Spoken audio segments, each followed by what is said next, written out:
guest of honor of this day to deliver the honorary speech.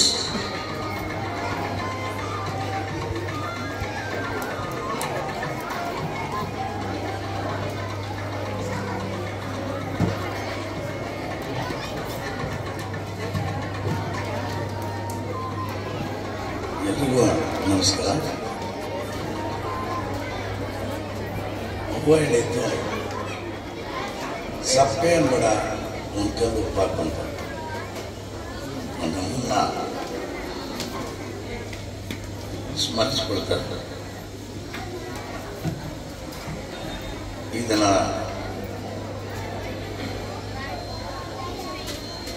Shri ಸತ್ಯವಾಣಿ ವಿದ್ಯಾಪೀಠ ಇದರ ಆಶ್ರಯದಲ್ಲಿ ಭಾಳಷ್ಟು ಕಾಡುವಂಥ ಒಂದು ಒಳ್ಳೆಯ ಪದ ಇದೆ ನೋಡಿ, ಜೀವ ಚೈತನ್ಯ. ಈ ಕಾರ್ಯಕ್ರಮದಲ್ಲಿ ಈ ಕಾರ್ಯಕ್ರಮದ ಅಧ್ಯಕ್ಷತೆಯನ್ನು ವಹಿಸಿರುವಂಥ ನನ್ನ ಕಾಡಿನ ವ್ಯಕ್ತಿತ್ವದ ಅವರು ನನಗೆ ಭಾಳಷ್ಟು ತಿಂಗಳ ಹಿಂದೆ ಮಾಗಡಿನ ಒಂದು ಶಾಲೆನ ಪರಿಚಯ ಆಗಿದ್ದರು. ನಾನು ಅವರ ಭಾಷೆ, ಅವರ ತನ, ಆ ಸ್ವಂತಿಗೆಯನ್ನು ಭಾಳ ಪ್ರೀತಿಸ್ತಾರೆ. ಈ ಸಂಸ್ಥೆಯ ಶ್ರೀ ಸತ್ಯವಾಣಿ ವಿದ್ಯಾಪೀಠ ಸಂಸ್ಥೆಯ ಪ್ರಾಂಶುಪಾಲರಾಗಿದ್ದಾರೆ. ಈ ಕಾರ್ಯಕ್ರಮದ ಅಧ್ಯಕ್ಷತೆಯನ್ನು ವಹಿಸುವಂಥ ಡಾಕ್ಟರ್ ಪ್ರಸಾದ್ ಶೆಟ್ಟಿ ಅವರೇ, ನಾನು ತುಂಬ ಆಪ್ತ ಅಂತ ಹೃದಯ ಸ್ಪರ್ಶಿಯವರ ನಡವಳಿಕೆ ಮಾತ್ರ ಪ್ರಸಾದ್ ಶೆಟ್ಟಿ ಅವರೇ. ಹಾಗೆ ಈ ಕಾರ್ಯಕ್ರಮಕ್ಕೆ ಸಮಾರೋಪ ಭಾಷಣ ಬಂದು ನನ್ನನ್ನು ಪುರಸ್ಕರಿಸಿದಂಥ ಒಂದು ದಿಕ್ಕಿನಲ್ಲಿ ನನ್ನ ಸಹಪಾಠಿನೂ ಹೌದು, ಗೆಳೆಯನೂ ಹೌದು. ನೋಡಿ, ಅವರಿಂದ ನಾನು ಪಡ್ಕೊಳ್ಳೋದು ಅಂತ ಇರ್ತದೆ. ಭಾಳ ಅರ್ಥಪೂರ್ಣವಾಗಿ ಮಾತಾಡಿರೋದು ನಮ್ಮ ಚಲವೀರ ಸಾಗರನವರು ತುಂಬ ಅವರ ಕೆಲವು ಮಾತುಗಳು ನನಗೆ ತುಂಬ ನಾಟ್ತು. ನೀವು ನನ್ನೊಂದ್ಸಲ ಚಪ್ಪಾಳೆ ಹೊಡೆದೆ, ನೀವು ಗಮನಿಸ್ಕೊಂಡ್ರೇನು ಆ ಟೀಚರ್ ಅದು ಹುಡಿಕೊಂಡು ಬರ್ತಾರೆಪ್ಪ ಅಂತ ಅವರ ಪ್ರತಿಭೆಯನ್ನು ಹುಡಿಕೊಂಡು ಬಂದಿರ್ತಾರಲ್ಲೇ. ಎರಡೂ ಅವರು ಮೊಬೈಲಲ್ಲಿ ಕುರಿತು ಹೇಳಿದರು, ಚೆನ್ನಾಗಿ ಹೇಳಿದರು. ಒಂದು ನಿಮಿಷ ಕೇಳ್ಕೊಳ್ಳಿ ಮಕ್ಕಳೇ. ನನಗೂ ಅನಿಸಿದೆ, ಹೆಚ್ಚೆಚ್ಚು ವಸ್ತುಗಳು ನಮ್ಮನ್ನು ಆಕ್ರಮಿಸಿದಷ್ಟು ನಮ್ಮ ಸಂಬಂಧಗಳು ದೂರ ದೂರ ದೂರ ಸರಿದೋಗ್ತವೆ. ಮುಂಚೆ ನಮಗೆ ಫ್ರೆಂಡ್ಸ್ ಇರಲಿಲ್ಲ, ಟೆಲಿಫೋನ್ ಇರಲಿಲ್ಲ, ಟಿ ವಿ ಇರಲಿಲ್ಲ, ನಾವೆಲ್ಲ ತುಂಬ ಚೆನ್ನಾಗಿತ್ತು ಕಣ್ರೆ. ಈಗೆಲ್ಲ ಮನೆಯಲ್ಲಿ ಎಲ್ಲ ಇದೆ ಕಣ್ರೆ. ಹೆಂಡ್ತಿ ಆ ಚೆನ್ನಾಗಿ ನೋಡ್ತಾ ಇರ್ತಾರೆ, ಗಂಡ ಈ ಮೊಬೈಲ್ ನೋಡ್ತಾರೆ, ಮಕ್ಕಳು ಅದು ನೋಡ್ತಾ ಇರ್ತಾರೆ. ನಮ್ಮ ಸಂಬಂಧಗಳೆಲ್ಲ ಕಳೆದು ಹೋಗ್ತಾ ಇರ್ತಾರೆ. ನಾನು ಹಂಗಂಥ ವಿಜ್ಞಾನ ತಂತ್ರಜ್ಞಾನ ಬೇಡ ಅಂತಲ್ಲ, ಅವು ಜೊತೆಯಲ್ಲಿ ನಮ್ಮ ಸಂಬಂಧಗಳು ಗಟ್ಟಿಯಾಗಿರಬೇಕು. ನೋಡಿ, ಅದು ಯಾಕೆ, ಯಾವ ಸಂದರ್ಭ ಏನು ಅಂತ ನನಗೆ ನಾನು ಈ ಸಂದರ್ಭ ನನ್ನ ಅನುಭವನ ಹೇಳ್ಕೊಂಡೇ ಬರ್ತೀನಿ. ನಾನು ಬಹುಶಃ ಈ ಅಂಚೆಪಾಳ್ಯದಿಂದ ಹಿಡಿದು ಮಾರ್ಕೆಟ್ವರೆಗೂ ನನಗೆ ಅವಿನಾಭಾವ ಸಂಬಂಧ. ಮಕ್ಕಳೇ ಯಾಕೆ ಹೇಳ್ತೀನಿ ಅಂದರೆ, ನನಗೆ ಈ ಕಾರ್ಯಕ್ರಮಕ್ಕೆ ಬಂದಾಗ, ಎಳೆ ಮಕ್ಕಳು ಕಾರ್ಯಕ್ರಮ ಕಂಡಾಗ ನನ್ನ ಬಾಲ್ಯದ ದಿನಗಳು ನೆನಪಾಗಿರ್ತವೆ. ನಾನು ಯಾವತ್ತೂ ನಿಮ್ಗೊಂದು ಮಾತಾಡ್ತೀನಿ, ನಿಮ್ಮಲ್ಲಿ ಇಲ್ಲಿ ಯಾರ್ಯಾರಿದ್ರೋ ಮುಂದೊಂದು ದಿನ ಅಬ್ದುಲ್ ಕಲಾಂ ಆಗ್ಬೋದು, ವಾಜಪೇಯಿ ಆಗ್ಬೋದು, ರಾಷ್ಟ್ರಪತಿ ಆಗ್ಬೋದು, ಪ್ರಧಾನಮಂತ್ರಿ ಆಗ್ಬೋದು, ಮುಖ್ಯಮಂತ್ರಿ ಆಗ್ಬೋದು, ವಿಜ್ಞಾನಿ ಆಗ್ಬೋದು, ತತ್ವಜ್ಞಾನಿ ಆಗ್ಬೋದು, ಯಾರ್ಯಾರು ಹಣೆ ಬರೋಕೆ ಎಲ್ಲೆಲ್ಲಿ ಬರ್ತಿದ್ರು ಯಾರು ಗೊತ್ತಿರಲ್ಲ. ನಾನು ಕೇಳೋದೇನೆಂದರೆ, ನೀವು ಸ್ವಂತಿಗೆನ ಸದಾ ಉಳಿಸ್ಕೊಂಡಿರ್ಬೇಕು ಮಕ್ಕಳೇ. ಇದಕ್ಕೊಂದು ಜ್ವಲಂತ ನಿದರ್ಶನವಾಗಿ ನನ್ನೇ ಸಾಕ್ಷಿಯಾಗಿ ಕೇಳ್ತೀನಿ. ನಾನು 3ನೇ ಕ್ಲಾಸ್ ಓದ್ತಿದ್ದಾಗ ಬಿಕ್ಲ, ಸರಿಯಾಗಿ ಮಾತಾಡೋಕ್ಕೆ ಬರ್ತಿಲ್ಲ ನನಗೆ, ಬಿಕ್ಲ. ಹಂಗಿರ್ಬೇಕಾದ್ರೆ ನಾನು ನನ್ನವ್ವ ಪದರ ಕೆಂಪಕ್ಕ ಅಂತಲೇ ಕರೀತಿದ್ರು, ತತ್ವಪದ ಹೇಳ್ತಿದ್ರು. ನನ್ನ ಪಾಲಿನ ಅಕ್ಕಮಹಾದೇವಿ ನನ್ನ ಮನೆ, ನನ್ನ ಪಾಲಿನ ಭುವನೇಶ್ವರಿ ನನ್ನ ಅಜ್ಜಿನೇ, ನಂಜಮ್ಮನೆ. ಯಾಕಂದ್ರೆ ಬೇರೆ ಬೇರೆ ಕಾರಣ ಇರ್ತಾರೆ. ಈ 4ನೇ 3ನೇ ಕ್ಲಾಸಲ್ಲಿ ಓಡ್ತಾ ಇರ್ಬೇಕಾದ್ರೆ ನೋಡಬೇಕು, ನಮ್ಮಲ್ಲಿ ಉದ್ದಿಮೆಗಳು ಅಂತ ಇರ್ತಾರೆ ನಮ್ಮೂರಲ್ಲಿ 4 ತಿಂಗಳಲ್ಲಿ. ಬೇಕಾದ್ರೆ ಎತ್ತಿ ಹೊಡೆದಿಟ್ಟಿಗೆ ಆಗೋ ಇನ್ನೊಂದು ಚೂರಿತ್ತು ಉದ್ರೋಗಕ್ಕೆ. ಎಲ್ಲಿದ್ದ ತಾಯಿ ನಮ್ಮ ಮನೆಗೆ ಕೆಂಪಕ್ಕ ಗಾಳಿ ಬರ್ರಂತ ಗಾಳಿಯಿಂದ ಬಂದು ಗದ್ಬಳ್ಳಿ ತನಕ ಡಾಕ್ಟರ್ ಕರ್ಕೊಂಡೋಗಿ ನನ್ನ 4 ಬಳಸ್ತಾರೆ. ಗದ್ಬಳ್ಳಿ ತನಕ ಡಾಕ್ಟ್ರಲ್ಲಿ ಅಲ್ಲೋಗಿ ಬಳಸಿ ಅದರಲ್ಲೊಂದು ಔಷಧ ಮರ, 40 ಮರ ಅಂತ ಕರಿತೀವಿ. ಅಲ್ಲಿ ಕಳ್ಳೆಕಾಯಿ ಬೆಲ್ಲ ತಿನ್ನಿಸ್ತಾರೆ. ಈ ಬಿಕ್ಲ ಮುಂದೆ 150 ಚರ್ಚಾ ಸ್ಪರ್ಧೆಗಳಲ್ಲಿ ಪಾಲ್ಗೊಂಡು 150ರಲ್ಲೂ ಬಹುಮಾನ ಗೆದ್ಕೊಂಡು ಡೆಲ್ಲಿ ದೂರದರ್ಶನಲ್ಲಿ ಕಪಿಲ್ ದೇವ್ ಆದಮೇಲೆ ನನ್ನ ಬಗ್ಗೆ ಡಾಕ್ಯುಮೆಂಟ್ರಿ ಮಾಡ್ತಾರೆ. ನಟ ಸಾರ್ವಭೌಮ ರಾಜ್ಕುಮಾರ್ ಅವರು ಎಲ್ಲ ನನ್ನ ಫೇಸ್ಬುಕ್ ಇನ್ಸ್ಟಾಗ್ರಾಮಲ್ಲಿ ನೋಡ್ಬೋದು. ನಿಸಾರ್ ಅಹಮದ್ ಜೊತೆ ಸೇರಿ ಪುರಭವನದಲ್ಲಿ ನನಗೊಂದು ಪೌರ ಸನ್ಮಾನ ಇಟ್ಕೊಳ್ತಾರೆ. ಯಾರು ಬಿಕ್ಲ. ಯಾಕೆಂದರೆ ನಮ್ಮ ನೋವು, ಅಪಮಾನ, ಕೀಳರಿಮೆಗಳನ್ನು ನಾವು ಮೆಟ್ಲುಗಳಾಗಿ ತರಬೇಕು. ನಿಮಗೆ ಕಲಾ ಆದರ್ಶಪ್ರಾಯ ಆಗಬೇಕು. ನಮ್ಮ ಬಡತನವನ್ನು ನಾವು ಮೆಟ್ಲಾಗಿಸ್ಕೋಬೇಕು ಅಂತ. ಇನ್ನೊಂದು ಸಂದರ್ಭ ಕೇಳಬೇಕು ಅಂದರೆ, ನಾನು ಇಲ್ಲಿಂದ ಬರ್ಬೇಕಾದ್ರೆ ನನ್ನ ಕಣ್ಣು ಒತ್ತೆ ಆಯಿತು. ಇವರು ತಕ್ಷಣ ಬನ್ನಿ ಬನ್ನಿ ಅಂತಿದ್ರು. ಮಕ್ಕಳೇ, ಇವತ್ತು ನನ್ನ ಮಾತುಗಳು ಸಲೀಸಾಗಿರ್ಬೋದು. ನಾನು ಕೆಂಗೇರಿ ಬ್ರಿಡ್ಜ್ ಇದೆಯಲ್ಲ, ಅಲ್ಲಿ ಗೋಣಿ ತಟ್ಟು ಕಟ್ಕೊಂಡು ಸರಿಸುಮಾರು 7 ತಿಂಗಳ ಕಾಲ ಇದ್ದೆ. ನಾನು ಮೇಲ್ಗಡೆ ಬ್ರಿಡ್ಜು ಬಸ್ ಹೊಡೆದು ಸೊಳ್ಳೆ ಕಟ್ಟ ತಪ್ಪಿಸ್ಕೊಳ್ಳೋಕ್ಕೆ ರಾಜ್ಕುಮಾರ್ ಹಾಡು ಹೇಳ್ತಾ ಇದ್ದೆ. ಅಷ್ಟರ ಮಟ್ಟಿನ ಕಷ್ಟ. ಬಸ್ ಸ್ಟ್ಯಾಂಡಲ್ಲಿ ಸೀಬೆಹಣ್ಣು ಮಾರ್ತಾ ಇದ್ದೆ, ದೊಡ್ಡ ಅಲ್ಮಾರಿ ತಗೊಂಡು ಹೋಗ್ತಿದ್ದೆ. ಅಲ್ಲಿಂದ ಈ ವ್ಯಾಪಾರ ಚಿಕ್ಕಂದ್ಬಿಟ್ಟು ಪುನಃ BTS ಬಸ್ಸಲ್ಲಿ ತಗೊಂಡು ಮಾರ್ಕೆಟ್ಗೆ ಹೋಗಿ ತರಕಾರಿ ಮಾರ್ತಾ ಇದ್ದೆ. ಅಲ್ಲೇ ನ್ಯೂಸ್ ಪೇಪರ್ ಹಂಚ್ತಾ ಇದ್ದೆ. ಹಂಚೋ ದಿನಗಳಲ್ಲೇ ನಾನಿಂದ ನ್ಯೂಸ್ ಪೇಪರ್ಗೆ ಸಂಪಾದಕ ಆಗಬೇಕು ಅಂದ್ಕೊಂಡೆ. ಇಲ್ಲ, ಕಾಲಕ್ರಮಣದಲ್ಲಿ ನಾನು ಸ್ಪರ್ಧಾ ಪ್ರಪಂಚ ಪತ್ರಿಕೆ ನೋಡಿಟ್ಟಾಗ್ತೆ. ಸರಿಸುಮಾರು 12 ವರ್ಷ ನಡೆದೆ. ಈ ಪುಟ್ಟಗೈಗಳು ರಾಷ್ಟ್ರಪತಿನ, ಪ್ರಧಾನಮಂತ್ರಿನ, ಸರ್ವೋಚ್ಚ ನ್ಯಾಯಾಧೀಶರನ್ನ, ಮುಖ್ಯಮಂತ್ರಿಗಳನ್ನ, ತಜ್ಞರನ್ನ, ವಿಜ್ಞಾನಿಗಳನ್ನು, ವಿದೇಶಗಳು ಸಹ ಮುಟ್ಟುವಂಥದ್ದು ಈ ತಪ್ಪಲಿಗೆ ನನಗೆ ಸಿಕ್ತು. ನನ್ನ ಮಕ್ಕಳನ್ನೇನು ಕೇಳ್ತೀನಿ ಅಂದರೆ, ಕೆಲವು ವಿಷಯದಲ್ಲಿ ನಮಗಿರೋಂಥ ಬಡತನ, ನಮಗಿರೋಂಥ ಜಂಜಾಟ, ಇವನ್ನೇ ನಾವು ಮೆಟ್ಲಾಗಿಸ್ಕೊಂಡು ನಾವು ಮುನ್ನೋಡ್ಬೇಕಾದ್ರೆ ನಿಮ್ಮ ಯಶಸ್ಸನ್ನು ಯಾರೂ ತಡೆಯೋಕ್ಕಾಗಲ್ಲ ಮಕ್ಕಳೇ. ಯಾಕೆ ಅಂತ ಹೇಳ್ತೀನಿ ಅಂದರೆ, ಕಲ್ಲಟ್ಕೊಳ್ಬೇಡ. ಆಗ ನಾನು ನಿಮ್ಮನ್ನು ಒಂದು ಕೇಳ್ಕೊಳ್ತೀನಿ ಅಂದರೆ, ನಮ್ಗೆ ಇವತ್ತು ಏನಾಗಿದೆ ಅಂದರೆ, ನಾನು ಭಾಳಷ್ಟು ಸಲ ಕೇಳಿದ್ದೀನಿ, ರಾಗಿ ಯಾವ ಮರದಲ್ಲಿ ಬರೀತದೆ, ಭತ್ತ ಯಾವ ಮರದಲ್ಲಿ ಬರ್ತದೆ ಅಂತ ನಮ್ಮ ಮಕ್ಕಳು ಕೇಳ್ತಾ ಇದ್ದಾರೆ. ಹಾಲು ಅಂದರೆ ನಂದಿನಿ ಬೂತಿಂದ ಬರುತ್ತೆ ಅಂತಾರೆ. ಹಸು ನಮ್ಗೆ ಗೊತ್ತಿಲ್ಲ. ನಾನೇನಂತಂದರೆ, ನಮ್ಮ ಪರಿಸರ ವಾಸನೆ ನಮ್ಮ ಬದುಕನ್ನು ನಾವು ಕಟ್ಕೊಳ್ಬೇಕು. ಒಮ್ಮೆ ನಾನು ಇಲ್ಲಿವರೆಗೂ ಸರಿಸುಮಾರು 88 ದೇಶಗಳನ್ನ ಸುತ್ಕೊಂಡಿದ್ದೀನಿ. ಯಾರೋ ಈ ಕೆಂಗೇರಿನಲ್ಲಿ ಗೋಣಿ ತಟ್ಟು ಹಾಕೊಂಡು ಸೇಗಲ್ ಮಾಡ್ತಿದ್ರು, ಸೀಬೆಹಣ್ಣು ಮಾಡ್ತಿದ್ರು. 88 ದೇಶ ಸುತ್ಕೊಂಡಿದ್ದೀನಿ. ದೊಡ್ಡಸ್ತಿಗೆ ಹೇಳ್ತಲ್ಲ, ನನ್ನ ಕೀರಳಿಮೆಗಳನ್ನು ನಾವು ನೀರ್ಕೋಬೇಕು ಅಂತ, ನಾವು ನೀರು ಬೆಳಿಬೇಕು ಅಂತ. ಆಗ ನನಗೆ ಭಾಳ ಕಾಡಿದ್ದೇನೆಂದರೆ, ಇವತ್ತು ಒಂದು ಸಲ ಹಾಂಗ್ಕಾಂಗು, ಆಗ 1997 ಆಗಿನ್ನೂ ಅದು ಚೈನಾಗೆ ಸೇರಲಿಲ್ಲ. ಆ ಒಪ್ಪಂದ ಇತ್ತು, ಅದು ಬ್ರಿಟಿಷ್ ಸಾಮ್ರಾಜ್ಯದಲ್ಲಿತ್ತು. ನಾನು ಆ ಸಂದರ್ಭದಲ್ಲಿ ಭಾರತ ಸರ್ಕಾರ ಪರವಾಗಿ ಪ್ರತಿನಿಧಿಯಾಗಿ ಹೋಗಿದ್ದೆ. ಈಗ ನನಗೆ ರಾಜ್ಯ ಪ್ರಶಸ್ತಿ, ರಾಷ್ಟ್ರ ಪ್ರಶಸ್ತಿ, 16 ಅಂತಾರಾಷ್ಟ್ರೀಯ ಪ್ರಶಸ್ತಿಗಳು, 1922ನೇ ಈ ಸಾಲಿನಲ್ಲಿ 6 ಆಜಾದಿ ಕಾ ಅಮೃತ ಮಹೋತ್ಸವ ಪ್ರಶಸ್ತಿ ಅವು ಇರ್ತದೆ. ಅದು ನನಗೆ ಹೆಮ್ಮೆ ತಂದಿಲ್ಲ. ನನ್ನ ಕರ್ತವ್ಯ, ಜವಾಬ್ದಾರಿ, ಹೊಣೆಗಾರಿಕೆನ ಹೆಚ್ಚಿದೆ.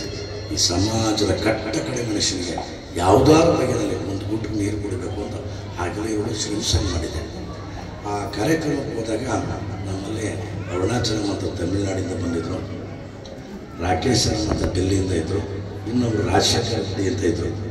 ಅದು ಏನಾಯಿತು ಕಣೆ, ನಮ್ಮಲ್ಲಿ ಒಂದು ಆಹಾರ ಇದ್ದರೆ ಇನ್ನೊಬ್ಬರು ಕೊಟ್ಟು ತಿನ್ನೋದು ನಮ್ಮ ಸಂಸ್ಕೃತಿ. ಆ ಅರುಣಾಚಲ ಸ್ವಲ್ಪ ಕಪ್ಪಿಗಿದ್ರು. ಮಕ್ಕಳಿಗೆ ಕಪ್ಪಿಗಿದ್ದಕ್ಕೆ ಕೊಡಕ್ಕೆ ಹೋದಾಗ ಅಲ್ಲಿ ಒಟ್ಟು 88 ದೇಶಗಳ ಪ್ರತಿನಿಧಿಗಳಿದ್ದರು. ಅವರು ಅವನ್ನ ಬಫೂನ್ ಥರ ಆಡ್ಕೊಳ್ತಾ ಇದ್ರು. ನಾವು ಕೊಟ್ಟು ತಿನ್ನೋದು. ನಾನು ಇದೇನಾಯ್ತು ಗೊತ್ತಿಲ್ಲ, ರಾಜಶೇಖರ ರೆಡ್ಡಿಯವರು ನಮ್ಮ ದೇಶನ ಹೆಗ್ಗಾಮಗ ಬೈದಾಕ್ಬಿಡ್ತೀವಿ ಬೇರೆ ದೇಶದ ಮುಂದೆ, ನನಗೂ ಗೊತ್ತಿಲ್ಲ. ಆಗ ಸಕ್ಸೇನಾ ಅವರು ಸೆಂಟ್ರಲ್ ಕ್ಯಾಬಿನೆಟ್ ಸೆಕ್ರೆಟರಿ ಆಗಿದ್ದರು, ಪಾಂಡ್ಯನ್ ಅವರು ಅಗ್ರಿಕಲ್ಚರ್ ಇದಾಗಿದ್ದರು. ಅದು ಹಾಗಿದ್ದಾಗ ನನ್ನನ್ನು ಮಾತಾಡಿದೆ. ಅದು ಆ ಕಾಲದಲ್ಲಿ ಆ ಪೇಪರ್ ಕಟ್ಟಿಂಗ್ಸು ಇದೆ ನೋಡಿ, ಇದ್ರದ್ದು ಇದೆ. ಏನಂದರೆ, ನಾನು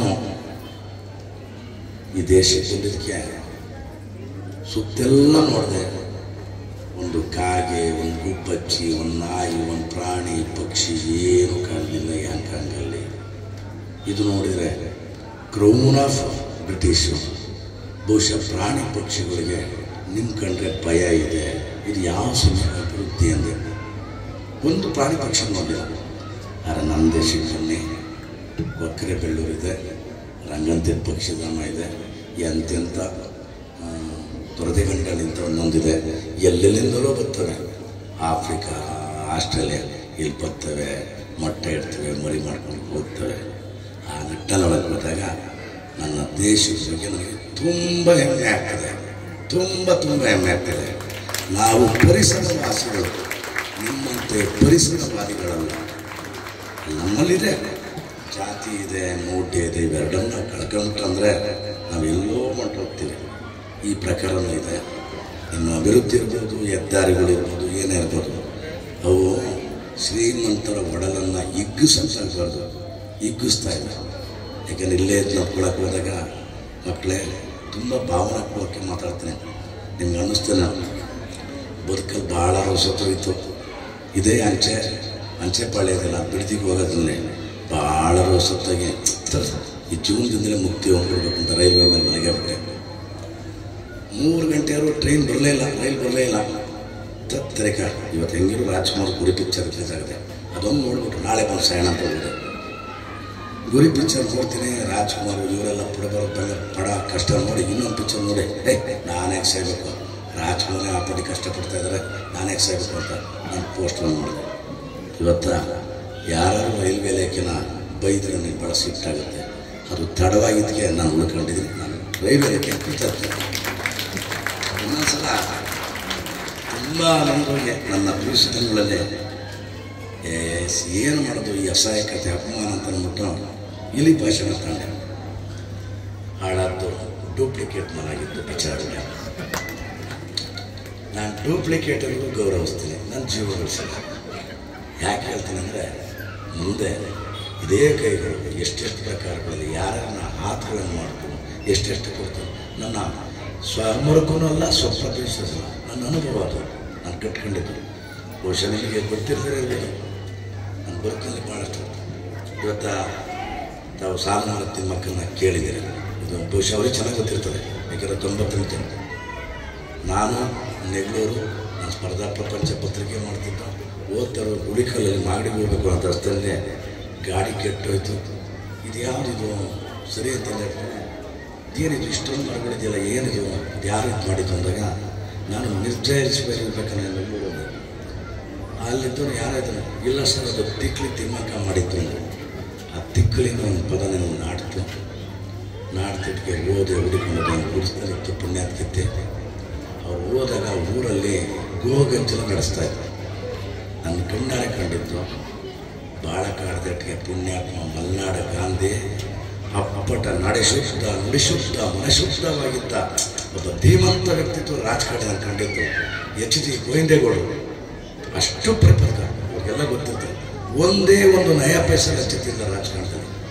ಅವ್ರ ಹತ್ರ ಹೋಗಿ ಸರ್ ಹಿಂಗಿದೆ ಈಕೆನ ನಾನು ಆಗ ನನ್ನ ಸ್ಪರ್ಧಾ ಪ್ರಪಂಚದಲ್ಲಿ ನಾಡಿಗೆ ಸಿರಿದೇವಿಯಾದ ಬಡವಿ ಸಾಲುಮರ ತಿಮ್ಮಕ್ಕ ಅಂತ ಬರೆದೆ.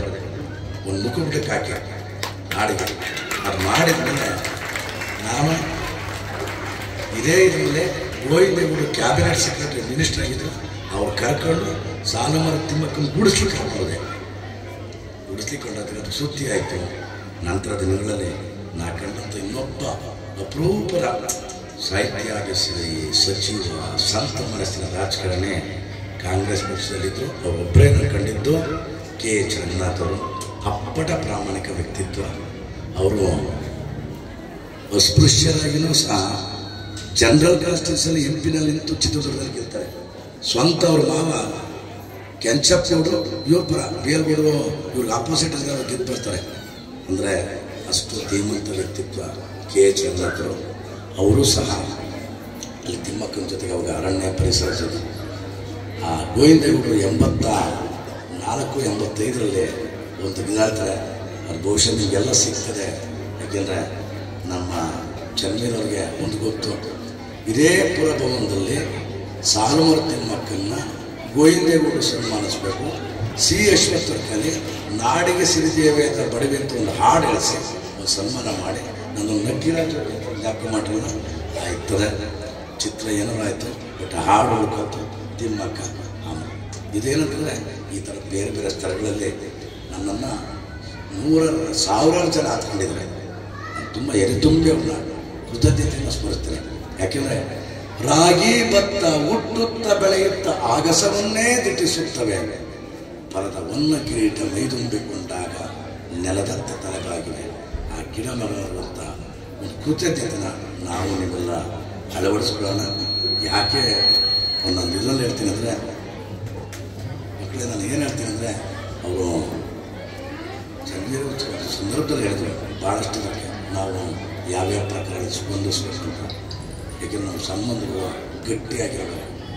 ನಾನು ಇಸ್ರೇಲ್ ದೇಶಕ್ಕೆ ಹೋಗಿದ್ದಾಗ ಆ ಯೇಸು ಕ್ರಿಸ್ತನ ನೋಡಿದೆ, ಹುಟ್ಟಿದ ಜಾಗ ನೋಡಿದೆ, ಆ ಇಸ್ರೇಲ್ಗೂ ನೋಡಿದೆ. ಯಾಕೋ ನಿಮ್ಮ ಜೊತೆ ಹಂಚ್ಕೋಬೇಕು ಅನ್ನಿಸ್ತದೆ. ನಾನು ಆಡಿದ ಒಂದು ಮಾತಿಗೆ ಪುನಃ ವ್ಯಾಟಿಕನ್ ಸಿಟಿಗೆ ನಾನು ಕರೆಸ್ಕೊಂಡು, ಮಕ್ಕಳೇ ಒಂದು ನಿಮಿಷ, ನಾನು ಕ್ರಿಸ್ತನ ಹುಟ್ಟಿದ ಜಾಗ ನೋಡಿದಾಗ ನನಗೆ ತಟ್ಟೆ ನೆನಪಾಯ್ತು. ಹೌದಲ್ವಾ, ನಾನು ಹುಟ್ಟಿದ್ದು 4 ತಿಂಗಳಿನಲ್ಲಿ ಇದೇ ಎರಡನೆಳುವ ಹೆರಿಗೆ ಮಾಡಿಸಿ ದನದ ಕೊಟ್ಟಿನಲ್ಲಿ ಅಲ್ಲೇ ಮೇಕೆ ಇತ್ತು, ಎಮ್ಮೆ ಇತ್ತು, ಕೋಳಿ ಇತ್ತು, ಕುರಿ ಇತ್ತು.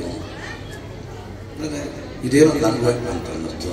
ಇನ್ನೊಂದ್ಸಲಕ್ಕೆ ನಾನು ಆತನ ಶಿಲ್ಪೆಗೆ ಹೋದಾಗ, ಆ ಸಮಾಧಿ ನಮಸ್ಕರಿಸಿ ಹೋದಾಗ ಒಂದು ಮಾತು ಸತ್ಯ ಹೇಳ್ತೀನಿ. ನನಗೆ ಈ ಪುರಸ್ಕಾರ ಮಾಡಿದ್ದೀರಲ್ಲ ಅಧ್ಯಕ್ಷರು, ಪ್ರಾಮಾಣಿಕ ಹೇಳ್ತೇನೆ. ಆ 30 ಎತ್ತ ನಾನು ಯೇಸು ಕ್ರಿಸ್ತನ ನೋಡಿ ಹೇಳಕ್ಕೆ ಶುರು ಮಾಡಿದೆ. ನನಗೆ ಏನು ಕೊಡಬೇಡ ತಂದೆ, ನೀನು ಚೆನ್ನಾಗಿರಪ್ಪ, ನಿನ್ನ ಈ ಸ್ಥಿತಿಯನ್ನು ನೋಡೋಕ್ಕಾಗಲ್ಲ ಕಣಪ್ಪ, ಇಳಿದ್ಬಿಡ ತಂದೆ, ಇಳಿದ್ಬಿಡು, ಹೋಗಿ ಬೇರೆ ಮಡ್ಲಲ್ಲಿ ಆರಾಮ ಮಲಿಕೊಂಡು ಇಲ್ಲ ಒಂದು ಕುರಿ ತಪ್ಕೊಂಬಿಡು, ನನಗೋಸ್ಕರ ಏನು ಕೊಡಬೇಡ, ನೀನು ಯಾತನಾ ಶಬ್ದದಲ್ಲಿದ್ದೀಯ, ನಾನು ಯಾತನೆ ಇರ್ತೀನಿ, ಬೇಡ ತಂದೆ, ಇಳಿದು ಬಂದ್ಬಿಡು, ನೀನು ಚೆನ್ನಾಗಿದೆ, ನೀನು ಚೆನ್ನಾಗಿಲ್ಲ. ಆಗ ಅವರು ನೀವೇನು ಕೇಳ್ಕೊಂಡ್ರೆ ನಾನು ಹೇಳಿದೆ, ನಮ್ಮ ದೇವ್ರಿಗೋಸ್ಕರ ಅವ್ರಿಗೆ ಶಾಕ್ ಆಗುತ್ತೆ. ನಮ್ಮ ದೇವ್ರನ್ನೇ ಚೆನ್ನಾಗಿರುತ್ತೆ ಹೇಳ್ತಾರೆ. ನಿಮ್ಮ ದೇವ್ರು ನಮ್ಮ ದೇವರೆಲ್ಲ, ಎಲ್ಲರ ದೇವ್ರು ಬಂದೆ. ನಮ್ಮ ಬನ್ನಿ ಜೈನರ ಬನ್ನಿ ಶಿವಾಜಿ, ಮೇರಿಯಮ್ಮ ಮಾರಿಯಮ್ಮ ಆಗಿರ್ತಾರೆ, ಮಾರಿಯಮ್ಮ ಮೇರಿಯಮ್ಮ ಆಗಿರ್ತಾರೆ, ನಾವೆಲ್ಲ ಒಂದಾಗ್ತೇವೆ. ಆ ಕಾರಣದಲ್ಲಿ ಬುದ್ಧ, ಬಸವ, ಗಾಂಧಿ, ಅಂಬೇಡ್ಕರ್, ಹೀಗೆ ಇನ್ನೂ ಹೆಸರು ಗೊತ್ತಿಲ್ಲದರೆ ಎಷ್ಟೋ ಅನೇಕ ಸಂತರು ನಮ್ಮಲ್ಲಿ ಭಾಳಷ್ಟು ಜನ. ಸೂಳೆ ಸಂಕವ ನೀವೆಲ್ಲ ಓದಬೇಕು, ವಚನಗಳು ಓದಬೇಕು, ತತ್ವಪದವನ್ನು ಕೇಳ್ಕೊಳ್ಬೇಕು, ಜನಪದವನ್ನು ಕೇಳ್ಕೊಳ್ಬೇಕು. ಹಾಗೆಯೇ ಉಳಿದಿಲ್ಲ ನೀವು ಓದಿ, ಆ ಟಾಲ್ಸ್ಟಾಯ್ ಓದಿ, ಗೀಬ್ರನ್ ಓದಿ, ಕುವೆಂಪುನ ಓದಿ, ಬೇಂದ್ರನ್ ಓದಿ. ನಾನು ಅವ್ರನ್ನೇ ಎದುರುಗಡೆ ಇಟ್ಕೊಂಡು ಕೇಳ್ತೀನಿ, ಕರ್ನಾಟಕದ ಎಲ್ಲ ಸಾಹಿತ್ಯಗಳೇನು ಒಳ್ಳೆಯರಲ್ಲ, ಕೆಟ್ಟು ಕೆರಾಡುವಾಗಿರೋರು ಇದ್ದಾರೆ, ಉಳಿ ಹಿಂಡರು ಇದ್ದಾರೆ. ಈ ಮಾತು ಒತ್ತಿ ಹೇಳ್ತಾ ಇದ್ದೀನಿ. ಯಾಕೆಂದ್ರೆ ಒಂಥರ ಸಾಂಕ್ರಾಮಿಕ ರೋಗಗಳೂ ಇದ್ದಾರೆ. ಆದರೆ ಅಷ್ಟೇ ದಿವ್ಯ ಜ್ಯೋತಿಗಳು ನಮ್ಮ ನಡುವೆ ಇದ್ದಾರೆ. ಇನ್ನು ನಾನು ಪತ್ರಕರ್ತನಾಗಿದ್ದು ಆ ಕ್ಷೇತ್ರ ಬಿಟ್ಟು ಮಾತಾಡ್ತೀನಿ. ಯಾವಾಗ ನಾನು 12 ವರ್ಷ ಸ್ಪರ್ಧಾ ಪ್ರಪಂಚದಲ್ಲಿದ್ದೆ. ನಾನೇ ಪತ್ರಿಕೆ ಸಂಪಾದಕ, ಮುದ್ರಕ, ಪ್ರಕಾಶಕ ಎಲ್ಲ ಆಗಿದ್ದೆ. ಬೆಂಗಳೂರು ದೂರದರ್ಶನಕ್ಕೆ ನನ್ನ ಡಾಕ್ಯುಮೆಂಟ್ರಿ ಮೇಲೆ ನನಗೆ ನೀಲಾವಕಾಶ ಕೊಟ್ಟಿದೆ. ನಾನು ಬೆಂಗಳೂರು ದೂರದರ್ಶನ ಮತ್ತು ಆಕಾಶವಾಣಿ ಯಾವಾಗಲೂ ಕೃತಜ್ಞ. ಯಾಕೆ ನನ್ನನ್ನು ಅವತ್ತು ಹೊಟ್ಟೆ ಬಟ್ಟೆಗೆ ದಾರಿ ಮಾಡಿಕೊಟ್ಟಿದ್ದಾರೆ. ನಾನು ನೆನೆಸ್ಕೊಳ್ತೀನಿ. ಆ ಪತ್ರಕರ್ತನಾದಾಗ ಇವತ್ತು ಮಾತ್ರ ತಪ್ಪು ತಿಳ್ಕೊಬೇಡಿ ಮಕ್ಕಳೇ, ಅವ್ರನ್ನ ಎದುರುಗಡೆ ಸಾಕ್ಷಿ ನನಗೆ ಜರ್ನಲಿಸ್ಟ್ ಅನಿಸ್ಕೊಳ್ಳೋಕ್ಕೆ, ಪತ್ರಕರ್ತ ಅನಿಸ್ಕೊಳ್ಳೋಕ್ಕೆ ಅಸಹ್ಯ ಆಗ್ತಾಯಿದೆ. ಅಷ್ಟು ಮಟ್ಟಿನ ಉಸಿರುಗಟ್ಟಿನ ವಾತಾವರಣ ಅಲ್ಲಿ ಸೃಷ್ಟಿಯಾಗ್ತದೆ. ದಿನ ಬೆಳಗ್ಗೆ ಎದ್ದು ನಮ್ಮ ಮನಸ್ಸುಗಳನ್ನ ಆಳಿಸೋದು ಒಂದು ಸಣ್ಣ ಸುದ್ದಿ ಬರಲ್ಲ. ಎಲ್ಲಿ ನೋಡು ರಕ್ತ ರಕ್ತ ರಕ್ತ, ಜಗಳ, ಬಡದಾಟ, ಬುಡದಾಟ. ನಾನು ಏನು ಕೇಳ್ತೀನಿ ಅಂದರೆ, ನಮ್ಮ ಹೂ ಮನಸ್ಸುಗಳನ್ನು ಅರಳಿಸುವಂಥದ್ದು ಬೇಕು. ದುರದೃಷ್ಟವಾದ ಹೆಚ್ಚಿನ ಚಾನಲ್ಗಳನ್ನು ನೋಡ್ತಲೇ ಇದ್ದೀನಿ. ರಕ್ತನ ಹೂ ಮಳೆ ಥರ ಬಿಂಬಿಸ್ತಾರೆ. ಯಾರು ಜೈಲಿಗೆ ಹೋದ್ರೆ ಏನ್ರಿ, ಯಾರು ಜನ ಮಾಡ್ಕೊಂಡು ಆಯ್ತು ಒಪ್ಪು ತಪ್ಕೊಂಡು ಅದನ್ನೇ ಎತ್ತಿ ಒತ್ತಿ ಎತ್ತಿ ಒತ್ತಿ ಎತ್ತಿ ಒತ್ತಿ ಎತ್ತಿ ನಮಗೇನು ಮಾಡೋಕ್ಕೆ ಬೇರೆ ಕ್ಯಾಮೆರಾ ಇವೆ. ಇವ್ರಿಗೇನೋ TRP ಹೆಚ್ಚಾಗಬೇಕು ಅಂದ್ಬಿಟ್ಟು ಇವ್ರು ಬಿಡಿತಾರೆ. ನಮ್ಮನ್ನು ಸಂವಾಸನೆ ಮಾಡ್ತಾರೆ. ನನಗೆ ಒಂದೊಂದ್ಸಲ ಅನ್ನಿಸ್ತದೆ, ನಮಗೆ TV ಚಾನಲ್ಗಳೇನಲ್ಲ ಮೀಮಾಂಸೆಗೆ ರಾಯಭಾರಿಗಳಾಗ್ಬಿಟ್ಟವ್ರ ಅಂತ, ಉಚ್ಚಾಸ್ಪತ್ರೆಗಳನ್ನ ಕಾಂಟ್ರಾಕ್ಟ್ ತಗೊಂಡ್ತಾರ ಅನ್ನಿಸ್ತದೆ. ಯಾಕೆ ನಮ್ಮನ್ನು ಅಲ್ಲಿ ಗಡಿ ಮಾಡ್ತಿದ್ದಾರೆ ಅಂತ ಭಾಳಷ್ಟು ವ್ಯಥೆಯನ್ನು ನಾನೊಬ್ಬ ಪತ್ರಕರ್ತನಾಗಿ ಮಾತಾಡ್ತಾ ಇದ್ದೀನಿ, ನಾನೊಬ್ಬ ಸಾಹಿತಿಯಾಗಿ ಈ ಮಾತಾಡ್ತೀನಿ. ಅವಾಗಲೇ ನೋಡಿದಾಗ ನನಗೆ ಅನ್ನಿಸ್ತು, ಈ ಸಾಹಿತಿ, ಪತ್ರಕರ್ತ, ಈ ರಾಜಕೀಯ ಸಾಮಾಜಿಕ ಕಾರ್ಯಕರ್ತ, ಈ ರಾಷ್ಟ್ರ ಪ್ರಶಸ್ತಿ ವಿಜೇತ, ಇವೆಲ್ಲ ಪಟ್ಟಗಳನ್ನು ಕಳ್ಕೊಂಡ್ಬಿಡ್ಬೇಕನ್ನಪ್ಪ. ನಾಮವನ್ನು ಕಳ್ಕೊಂಡು ಈ ಭೂಮಿ ಮೇಲೆ ಒಳ್ಳೆ ಮೂರಜ್ಜೆ ಬಿಡ್ಬಿಡ್ಬೇಕು, ಒಳ್ಳೆ ಮೂರಜ್ಜೆ. ಯಾಕೆಂದರೆ ಚಟ್ಟ ಕಟ್ಟಿಟ್ಟ ಬುದ್ಧಿ ಆಗಿರುವಾಗ ಈ ಪಟ್ಟಗಳ ಚಿಂತೆ ನಮಗೆ ಯಾತಕ್ಕೆ? ಅಲ್ವೇ?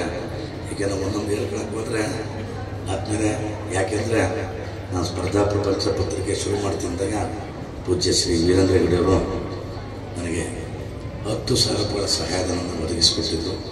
ಅವ್ರನ್ನ ಕೃತಜ್ಞತೆಯಿಂದ ನೆನೆಸ್ಕೊಳ್ತೇನೆ. ಆದರೆ ನನ್ನ ಪುಣ್ಯಕ್ಕೆ 3 ತಿಂಗಳಲ್ಲದು 3 ಸರಿ ಪುನರ್ಮುದ್ರಣ ಆಯಿತು, ದುಡ್ಡು ಬಂತು. ತಾಡೋಗಿ ವೀರೇಂದ್ರ ಹೆಗ್ಗಡೆಯವ್ರಿಗೆ ಸರ್ ನನಗೆ ಇದು ಬಂತು, ಈ ಹಣ ನಾನು ವಾಪಸ್ ತಿಳಿ, ಅದ್ರ ಜೊತೆಗೆ ನಂದು ಒಂದು 3 ಸಲ ಹಾಕ್ಕೊಟ್ಟಿರ್ತೀನಿ ಅಂದಾಗ ಅವ್ರಿಗೆ ಕಣ್ಣು ನೋಡಿದ್ರು. ಅಲ್ಲಿಂದ ಏನಿದು ಅಂತ ಇಲ್ಲ, ತುಮ್ಮನ್ನು ಅಂಬಲಿಸ್ಕೊಂಡು 100 ಜನ ಲಕ್ಷಾಂತರ ಜನ ಬರ್ತಾರೆ. ಈಗ ನನ್ನ ಹೊಟ್ಟೆ ತುಂಬಿದೆ, ಉಸಿರಾಡ್ತಾ ಇದ್ದೀನಿ, ಅವ್ರಿಗೆ ಬಿಡಿ, ಏನಾರ ಕಮ್ಮಿ ಅಂದರೆ ಮತ್ತೆ ನಿಮ್ಮ ಹತ್ರ ಬರ್ತೀನಿ ಅಂದೆ. ಪುಣ್ಯಾತ್ಮ ನನ್ನ ನೋವಿನ ಜೊತೆ ಕರ್ಕೊಂಡೋದಾಗ ಅವ್ರ ಜೊತೆನೇ ಕುಂಡಿಸ್ಕೊಂಡು ನಾವು ಹೋದಾಗ ಊಟ ಮಾಡಿಸಿ ನಮ್ಮ ಸಂದೆ ಅದು ನಾನು ಯಾವುದೇ ಜನರನ್ನು ಮಾಡಿದಂಥ ಪುಣ್ಯ. ಅದು ಸಿದ್ಧಗಂಗಾ ಸ್ವಾಮಿಗಳ ಹತ್ರ, ಯಾರು ಹಿರಿ ಸ್ವಾಮಿಗಳು ಅವ್ರ ಹತ್ರನೂ ಅಷ್ಟೇ.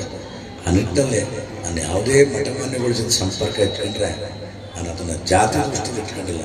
ಅಲ್ಲಿರೋಂಥ ಶಕ್ತಿ ಮೂಲವನ್ನು, ಆ ಪ್ರಸಾದವನ್ನು ಕೊನೆಯ ಪೇರಿಗೆ ಆ ಕಟ್ಟ ಮನುಷ್ಯನಿಗೆ ಹಂಚಬೇಕು ಅನ್ನೋಕ್ಕೆ ಅನುಕೂಲ ಆಗ್ತದೆ, ಅವಕಾಶ ಆಗ್ತದೆ ಅನ್ನೋ ಸಂದರ್ಭದಲ್ಲಿ ಇದು ಮಾಡ್ಕೊಂಡಿದ್ದೀನಿ.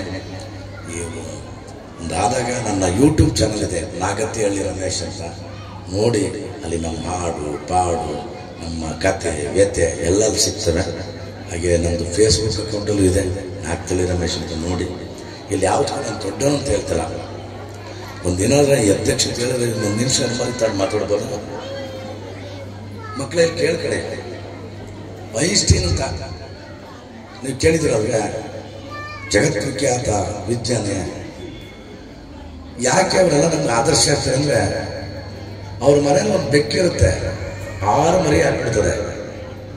ಐನ್ಸ್ಟೀನ್ ಭಾಳ ಖುಷಿಯಾಗಿರ್ತಾರೆ. ಒಂದು ದೊಡ್ಡದು ಇದು ಮಾಡು, ತಾಯಿಗೆ ಒಂದು ದೊಡ್ಡದು ಎಂಟ್ರಿ ಆಗೋಕ್ಕೆ, ಮರಿಗಳಿಗೆ ಆ ಥರ ಮಾಡಿ ತಂದ್ಬಿಟ್ಟು ಅಂತಾರೆ ದೊಡ್ಡದು. ಈ ಬಡಿಗೆ ನಕ್ಬಿಡ್ತಾರೆ. ಯಾಕೆ ಏನಾಗ್ತಾರೆ ಅಂದಾಗ, ಅಲ್ಲ ಸರ್ ತಾಯಿಯಿಂದ ಮರಿಗಳು ಹೋಗ್ತವೆ, ನೀವು ಯಾಕೆ ಸಪ್ರೇಟ್ ಬಾಗಿಲನ್ನ ಇಡಬೇಕು ಅಂತ ಹೇಳ್ತೀರ ಅಂದಾಗ, ಅದು ನೋಡಿದಾಗ ಪರೀಕ್ಷೆ ಮಾಡ್ತಾರೆ, ಎಲ್ಲ ಮರಿಗಳು ತಾಯಿಂದ ಹೋಗ್ತಾರೆ. ಅದು ಐನ್ಸ್ಟೀನ್ ಪ್ರಾಮಾಣಿಕವಾಗಿ ಬರ್ಕೊಳ್ತಾರೆ. ಆ ಬಡಗಿಗಿರೋ ಸಾಮಾನ್ಯ ಜ್ಞಾನ ನನಗಿಲ್ಲ, ಅದು ಕಾಂತಿನ ಕಾಡ್ತದೆ. ಇದೇ ನಿಟ್ಟಲ್ಲಿ ಲಿಯೋ ಟಾಲ್ಸ್ಟಾಯ್ ನೀವು ಕೇಳಿರ್ಬೇಕು. ನಾನು ತಿಳಿದ ಮಟ್ಟಿಗೆ ಪಶ್ಚಾತ್ತಾಪದ ಬೆಳಕು ಅಂದರೆ ಆ ಪುಣ್ಯಾತ್ಮ ಎಂಥ ಗರ್ಭ ಶ್ರೀಮಂತ ಸಾಹಿತ್ಯ ಅಂದರೆ, ಆತನಷ್ಟು ರಿಚೆಸ್ಟ್ ಬಹುಶಃ ಇನ್ನು ಬೇರೆ ಯಾವ ಸಾಹಿತ್ಯನೂ ಇರಲಿಲ್ಲ. ಅವನು ತುಂಬ ಸುಳ್ಳು ಹೇಳ್ತಾನೆ, ಮೋಸ ಮಾಡ್ತಾನೆ, ವಂಚನೆ ಮಾಡ್ತಾನೆ, ತಟೋಟ ಮಾಡ್ತಾನೆ, ವ್ಯಭಿಚಾರ ಮಾಡ್ತಾನೆ, ಕೊಲೆ ಮಾಡ್ತಾನೆ, ಎಲ್ಲವೂ ಮಾಡ್ತಾನೆ. ನನ್ನ ಟಾಲ್ಸ್ಟಾಯ್ ಅದನ್ನು ಬರ್ಕೊತಾ ಇರ್ತಾನೆ, ಅದನ್ನ ಸುಳ್ಳಿನ ಹೆಸರಲ್ಲಿ ಬರೀತಾ ಇರ್ತಾನೆ, ಜನ ನಂಬ್ತಾ ಇರ್ತಾರೆ. ಒಂದಿನ ಟಾಲ್ಸ್ಟಾಯ್ಗೆ ಅರೆ ನಾನು ಈ ಪಟ್ಟಿ ಸುಳ್ಳು ಹೇಳಿದೆ, ಇದಕ್ಕೆ ಎಷ್ಟೆಲ್ಲ ಸಿಕ್ತು, ಸತ್ಯ ಅಂದರೆ ಏನು ಅಂತ ಹುಡ್ಕಕ್ಕೆ ಶುರು ಮಾಡ್ತಾನೆ. ಸತ್ಯ ಅಂದರೆ ಏನು? ಆ ಸತ್ಯ ಹುಡ್ಕಕ್ಕೆ ಹೋದಾಗ ಪಡ್ಕೊಂಡಿದ್ದನ್ನೆಲ್ಲ ಕಳ್ಕೊಳಕ್ಕೆ ಹೋಗ್ತಾನೆ, ಎಲ್ಲನೂ ಕಳ್ಕೊತಾನೆ. ಎಲ್ಲಿಂದರೆ ಮನೆಯಿಂದಲೂ ಹೆಂಡ್ತಿಂದಲೂ ಜಗಳ ಆಗ್ತದೆ, ಮನಸ್ತತ್ವ ಹೊರಗಡೆ ಬರ್ತಾನೆ, ಎಲ್ಲ ಕಳ್ಕೊಂಡು ಕೈನಲ್ಲಿ ಏನೂ ಇಲ್ಲ. ಅಲ್ಲಿ ಇಬ್ಬರು ಹೊಲ ಉಳ್ತಾ ಇರ್ತಾರೆ ಕಣಪ್ಪ. ಅವ್ರ ಹತ್ರಕ್ಕೆ ಹೋಗಿ ಅವ್ರ ಜೊತೆ ಸ್ವಲ್ಪ ಹೊಲನ ಉಳ್ತಾನೆ. ಉತ್ತಾದ ಮಠ ಮಧ್ಯಾಹ್ನ ಅವರು 3 ಕೈ ತುತ್ತು ಅವ್ರಿಗೆ ಕೊಡ್ತಾರೆ ಟಾಲ್ಸ್ಟಾಯ್ಗೆ. ಆ ಟಾಲ್ಸ್ಟಾಯ್ ಆ ಕೈ ತುತ್ತು ತಿಂದ್ಬಿಟ್ಟು ಒಂದು ಸತ್ಯ ಬಹಳ ನೋಡ್ತಾರೆ. ಆ ಮಾತನ್ನು ಹೇಳ್ತಾರೆ, ದುಡಿದು ಕೂತುಂಡು ಉಣ್ಣುವುದರಲ್ಲಿ ಬದುಕಿನ ನಿಜವಾದ ಖುಷಿ ಮೂಲವಿದೆ. ದುಡಿದು ಕೂತುಂಡು ಉಣ್ಣುವುದರಲ್ಲಿ ಬದುಕಿನ ನಿಜವಾದ ಖುಷಿ ಮೂಲವಿದೆ ಅಂತ ಸತ್ಯ ಹೇಳಿ ರೈಲ್ವೆ ಸ್ಟೇಷನಲ್ಲೇ ಅನಾಥವಾಗಿ ಸಾಯ್ತದೆ. ಇದು ನಮ್ಮನ್ನು ಭಾಳ ಕಾಡ್ತಲೇ ಇರ್ತದೆ. ಯಾಕೆಂದರೆ ನನ್ನ ಇವತ್ತೆಂತಾಗಿದೆ ಅಂದರೆ, ನಾನು ಇದನ್ನು ಚೌಕಟ್ಟಲ್ಲಿ ನನ್ನ ಸಾಕ್ಷಿ ಪ್ರಜ್ಞೆಗಳೆಲ್ಲ ಕಡಿದು ಹೋಗ್ತವೆ. ಒಂದು ಕಾಲದಲ್ಲಿ ಪರಮಾತ್ಮ ಸಿದ್ದರಾಮಯ್ಯವರು ಸಮಾಜವಾದಿಯಾಗಿದ್ದರು. ಈಗ ನನ್ನ ಪಾಲಿಗೆ ಸಮಾಜ ವ್ಯಾಧಿಯಾಗಿದೆ. ಯಾಕೆಂದರೆ ಕೆಟ್ಟ ಕೆರೆಯಾಡದ ಶಾಂಬಟ್ಟು ತಗೊಂಡೋಗಿ KPC ಕೊಂಡಿಸ್ತಾರೆ. ಹೇಳ್ಕೊಳ್ಳೋಂಗೆಲ್ಲ ಬಿಡೋಂಗಿಲ್ಲ. ಇವರೆಲ್ಲ ಅಧಿಕಾರದ ಆಸೆಗಳು, ಹಂಬಲಗಳು. ನನ್ನ ಜಾತಿ ಹೊರತಾಗಿ ಪಕ್ಷದ, ನಾನು ಯಾವುದೇ ಗುಂಪಿನ ಪಕ್ಷದ ವಕ್ತಾರನಾಗಿ ನಾನು ಮಾತಾಡಲ್ಲ. 2 ಮಾತುಗಳು ನಾನು ಮುಗಿಸ್ತೀನಿ. ವಿದ್ಯಾರ್ಥಿಗಳೇ, ಈ ದೇಶದಲ್ಲಿ ಯಾರು ತುಂಬ ದೊಡ್ಡವರು? ರಾಷ್ಟ್ರಪತಿಯವರ, ಪ್ರಧಾನಮಂತ್ರಿಗಳ, ರಾಜ್ಯಪಾಲರುಗಳ, ಮಂತ್ರಿ ಮಹೋದಯರ, ನಮ್ಮ ಮುಖ್ಯಮಂತ್ರಿಗಳ, ಈ ಮಂತ್ರಿಗಳ, ಈ ಕೃಷಿ ಮಂತ್ರಿಗಳ, ವಿಜ್ಞಾನಿಗಳ ತತ್ವಜ್ಞಾನಿಗಳ ಯಾರು ಯಾರು ಯಾರು ಬಹಳ ದೊಡ್ಡವರು? ಯಾರು? ಸಾಧುಗಳ, ಸನ್ಯಾಸಿಗಳ, ಜಗದ್ಗುರುಗಳ, ಇವರೆಲ್ಲ ಯಾರು ದೊಡ್ಡವರು? ಇವರೆಲ್ಲರಿಗೂ ಒಬ್ಬ ಮಹಾಗುರು ಇದ್ದಾನೆ. ಮಹಾಗುರು ಅವನೇ ಯಾವುದೋ ಕುಗ್ರಾಮದಲ್ಲಿ ಒಂದು ಹೊಲದಲ್ಲಿ ನಮ್ಮ ಹೊಟ್ಟೆ ಬಟ್ಟೆಗಾಗಿ ಬೆವರ ಕಾಣಿಕೆ ಸುರಿಸಿ ದುಡಿತಲ್ಲ ಆ ಅನ್ನಯೋಗಿ ರೈತ, ಎಲ್ಲರ ಭಗವಂತ ಅವನು. ಇವರೆಲ್ಲರ ಭಗವಂತ, ನಮ್ಮೆಲ್ಲರ ಭಗವಂತ ಅವನು. ಭಗವಂತನಿಗೆ ಭಗವಂತ ಅವನು. ಅವನ ಸ್ಥಿತಿ ಏನಾಗಿದೆ? ಅವನು ನಿಶ್ಚಿತ ಬೆಲೆ ಕೊಡ್ತಾ ಇಲ್ಲ.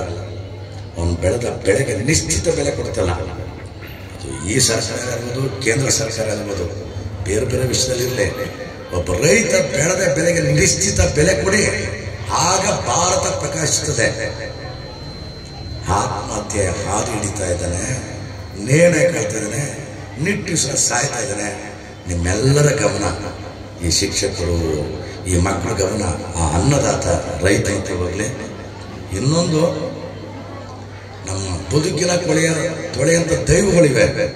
ಬದುಕಿನ ಕೊಳೆ ತೊಳಿತಾರೆ ಈ ಪೌರ ಕಾರ್ಮಿಕರು. ದಯಮಾಡಿ ಅರ್ಥ ಮಾಡ್ಕೊಳ್ಳಿ. ಅವ್ರು ಚರಂಡಿ ತೊಳಿತಾರೆ, ಕಸ ಕೊಡಿಸ್ತಾರೆ. ನಮ್ಮ ಬದುಕಿನ ಕೊಳೆಯನ್ನು ತೊಳೆಯುವಂತ ದೈವಗಳು, ದೈವ ಸ್ವರೂಪಿಗಳು. ಅವರ ಬದುಕನ್ನ ಹಸರುಗೊಳಿಸಕ್ಕೆ ಒಂದು ಸರ್ಕಾರಕ್ಕೆ ಒಂದು ಒತ್ತಡ ಸಾಧ್ಯ ಆದರೆ ರಾಜ್ಯಪಾಲರ ವೇತನ, ಕನಿಷ್ಠ ವೇತನ ಫಿಕ್ಸ್ ಮಾಡಬೇಕು. ಅದು ನನ್ನ, ಯಾಕೆಂದ್ರೆ ಮಕ್ಕಳೇ, ನೀವು ಒಂದು ಜನ ತಿಳ್ಕೊಳ್ಳಿ. ನೀವು IAS ಆಗಿ ಇದೊಂದು ಮಾತು ಹೇಳ್ಬಿಟ್ಟು, ನಾನು ಅಬ್ದುಲ್ ಕಲಾಂ ಅವರು ಒಂದು ಸಂವಾದ ನಾನು ಪಾಲ್ಗೊಂಡಿಟ್ಟು, ಕಲಾಂಜಿ ಅವರು ಎಲ್ಲ ಮಕ್ಕಳು ನನ್ನ ಮಾತು ಕೇಳಿದ್ರು. ಮಕ್ಕಳೇ, ಇದೊಂದು ದಯಮಾಡಿ ಕೇಳಿಸ್ಕೊಳ್ಳಿ. ನೀನು ಮುಂದೇನಾಗಬೇಕು, ಮುಂದೇನಾಗಬೇಕು. ಒಬ್ಬರು ನಿಮ್ಮಂತೆ ರಾಷ್ಟ್ರಪತಿ ಆಗಬೇಕು ಅಂದರು, ಒಬ್ಬರು ನಿಮ್ಮಂತೆ ಸೈಂಟಿಸ್ಟ್ ಆಗಬೇಕು ಅಂದರು, ನಾನು ಪ್ರೈಮ್ ಮಿನಿಸ್ಟರ್ ಆಗಬೇಕು ಅಂದರು. ಎಲ್ಲ ಉತ್ತರಗಳನ್ನು ಒಬ್ಬೊಬ್ಬರು ಡಾಕ್ಟರ್, ಇಂಜಿನಿಯರ್ ಎಲ್ಲ ಹೇಳಿದರು. ಆಗ ಒಂದು ಹುಡುಗಿ ಒಂದು ಮಾತಾಡ್ತದೆ, ನೀವು ಏನಾಗಬೇಕು ಅಂತ ಕೇಳಿದಾಗ ನಾನು ಶಿಕ್ಷಕಿ ಆಗಬೇಕು ಅಂತ ಹೇಳ್ತೇನೆ. ಶಿರಾನ ಮಾಡಿದ್ದೆ. ಯಾಕೆ ಎಲ್ಲರಿಗೂ ಶಾಕ್ ಆಗ್ತದೆ, ಇದೇನೋ ಒಬ್ಬರು ಡಾಕ್ಟರ್, ಇಂಜಿನಿಯರ್, ರಾಷ್ಟ್ರಪತಿಗಳಿಲ್ಲ. ಆಗ ಮಗು ಹೇಳ್ತಾರೆ ಒಂದು ಗುಟ್ಟಂತ, ಇವರೆಲ್ಲರೂ ತಯಾರು ಮಾಡೋದು ಶಿಕ್ಷಕಿ. ಅದಕ್ಕೆ ನಾನು ಶಿಕ್ಷಕತೆ ತುಂಬ ಅನನ್ಯವಾದ್ದು, ಅತೀತವಾದ್ದು, ಕಾಲಾತೀತವಾದ್ದು. ಅದನ್ನು ನಾವು ಭಾಳಷ್ಟು ಆರಸೋಣ. ನಿಮ್ಮ ಶಿಕ್ಷಕರನ್ನು ಗೌರವಿಸಿ, ಗುರು ಶಿಷ್ಯ ಪರಂಪರೆ ಚೆನ್ನಾಗಿರಲಿ. ಮನೆ ಮಂದಿಯೊಂದಿಗೆ ಸೌಹಾರ್ದ ವಾತಾವರಣ ಇಟ್ಕೊಳ್ಳಿ. ಆ ನಿಟ್ಟಲ್ಲಿ ನಮ್ಮೆಲ್ಲರ ಬದುಕು ಪ್ರೀತಿ, ಪ್ರೇಮ, ಸಮತೆ, ಕಾರುಣ್ಯ ಇವಕ್ಕಾಗಿ ನಾವು ಹಗಲಿರುಳು ಹಂಬಲಿಸುವಂತ ಹೇಳ್ಕೊಳ್ತಾ, ಕೂಡೋಣ, ಕಟ್ಟೋಣ, ಬಾಳೋಣ, ಬೆಳಗೋಣ. Let's come together, let's dream together, let's live together, let's change together. ಎಲ್ರಿಗೂ ಒಳ್ಳೆಯದಾಗಲಿ, ಒಳ್ಳೆಯದಾಗಲಿ, ಒಳ್ಳೆಯದಾಗಲಿ. ನಮಸ್ಕಾರ. Thank you very much, sir, for your inspirational word. Dear teachers,